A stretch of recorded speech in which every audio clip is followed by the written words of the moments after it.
Welcome back to the Palestra. We're halfway through this dual meet as Penn is leading 23-0 as they have won 5 straight. Sean Seefeldt going up against Jake Slotnick. So they got a little bit of a switch here as Schindel was scheduled to start, but they last minute switched over to the leader in wins and the 33rd ranked wrestler at 165 of Jake Slotnick, Austin. Yeah, Jake, you asked, Jack, you asked how Hofstra stops bleeding before the break. This is exactly how. You maybe make a little pivot, send out your only ranked wrestler in Slotnick to go out and get a win and potentially, hopefully avoid that shutout and maybe keep, get some momentum going for the next few weight classes here coming up for Hofstra. Slotnick, a redshirt sophomore at 5'10" from Williamstown, New Jersey, won by decision against Columbia's number 26, Cesar Alvin.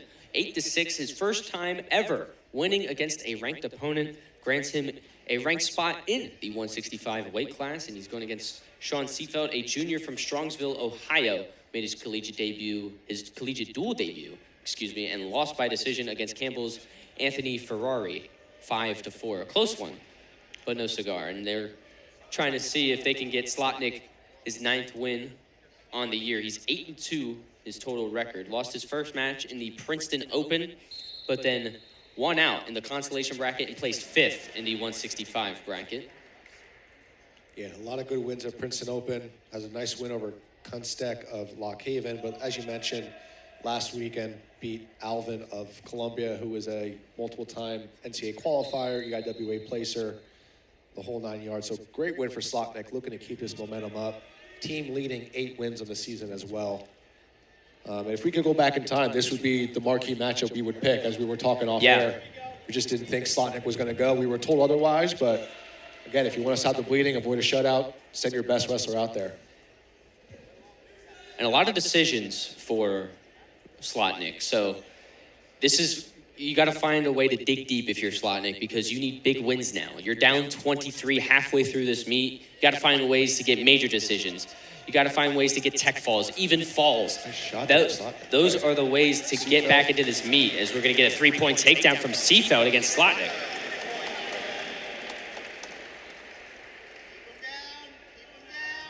Going to roll out of bounds. Seefeldt actually has a loss to Cesar Alvin in overtime at Journeyman, and has this close loss to Lillard. I think Lillard is like a top 20 guy from Indiana. So Seefeldt 1-3 on the year, but 2 really good losses, as I like to say.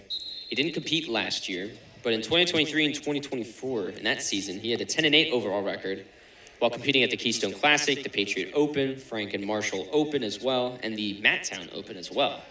And back in 2022 and the 2023 season, he was a lightweight. He was 125, 133, so he's gained weight classes as well. He's gained about over 40 pounds. I was going to say, someone found the weight room once they got to University of Pennsylvania here. Yeah.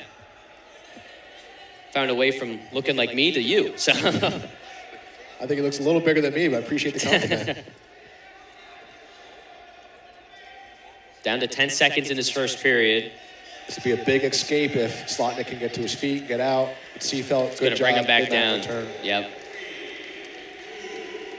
So only the takedown for Seefeldt, and it stays 3-0. They're going to defer it to Hofstra. He's going to elect bottom, trying to find an escape again, this time to start the second period. Yeah, it's always fun to see progression of guys. I'll take Slotnick as an example. 11-11 his freshman year.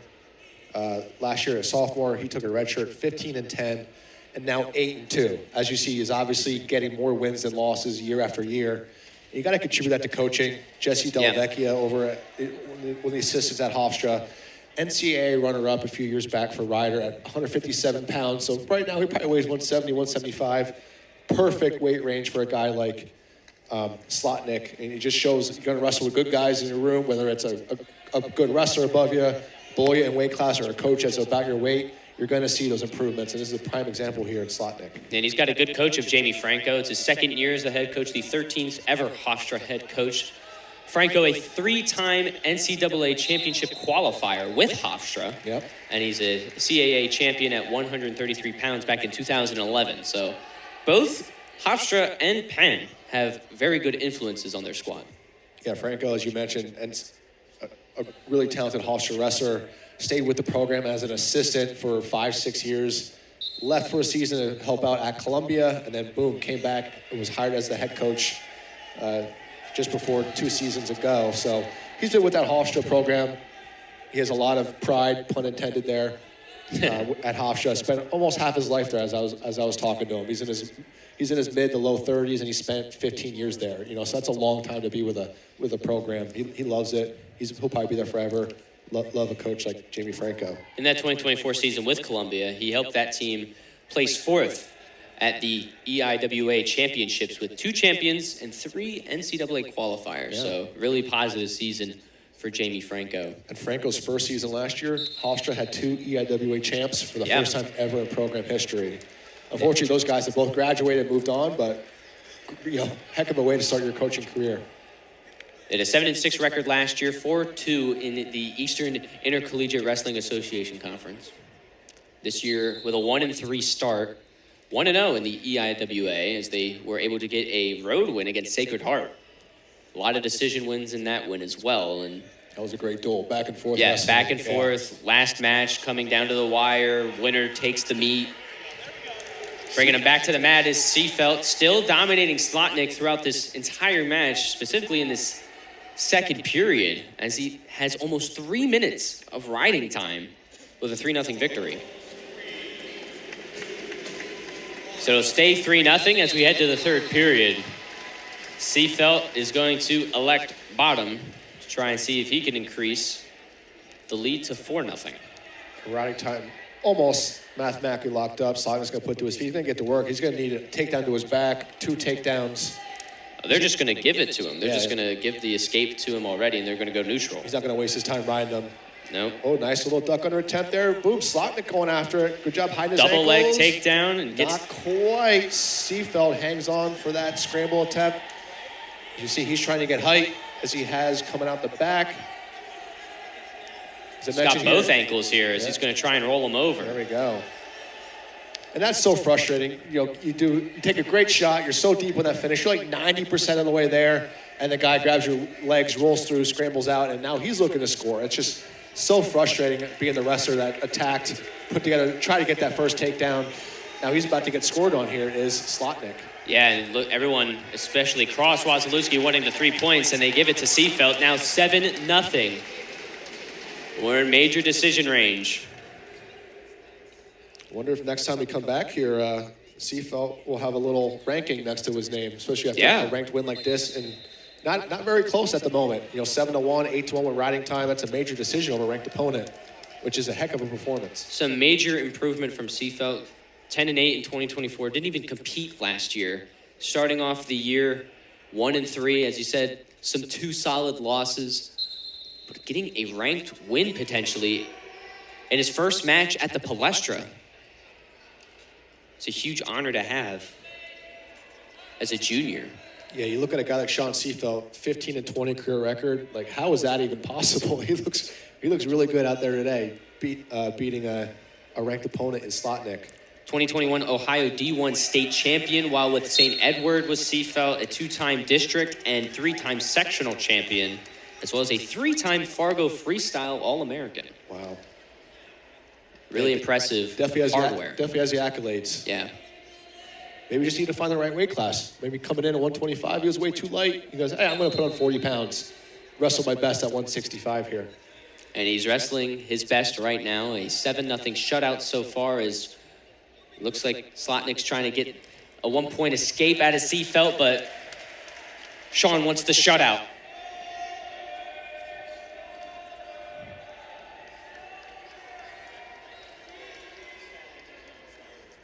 Down to 10 seconds and 4 minutes of riding time for Seefeldt. They're going to roll out of bounds. Come back middle with 6 seconds left. But what a huge victory as Sean Seefeldt finally gets over that hump and gets a solid victory over number 33 rank of Jake Slotnick, the best wrestler record-wise on this Hofstra team to keep it a shutout in this dual meet.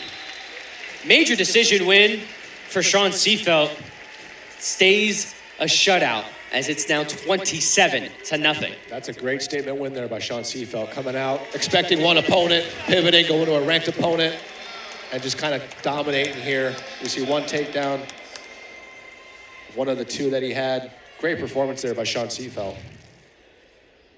So Bellis and Clark will come in at the 174 weight class match. Penn up 27-0. We got a break. We'll be right back here on ESPN+.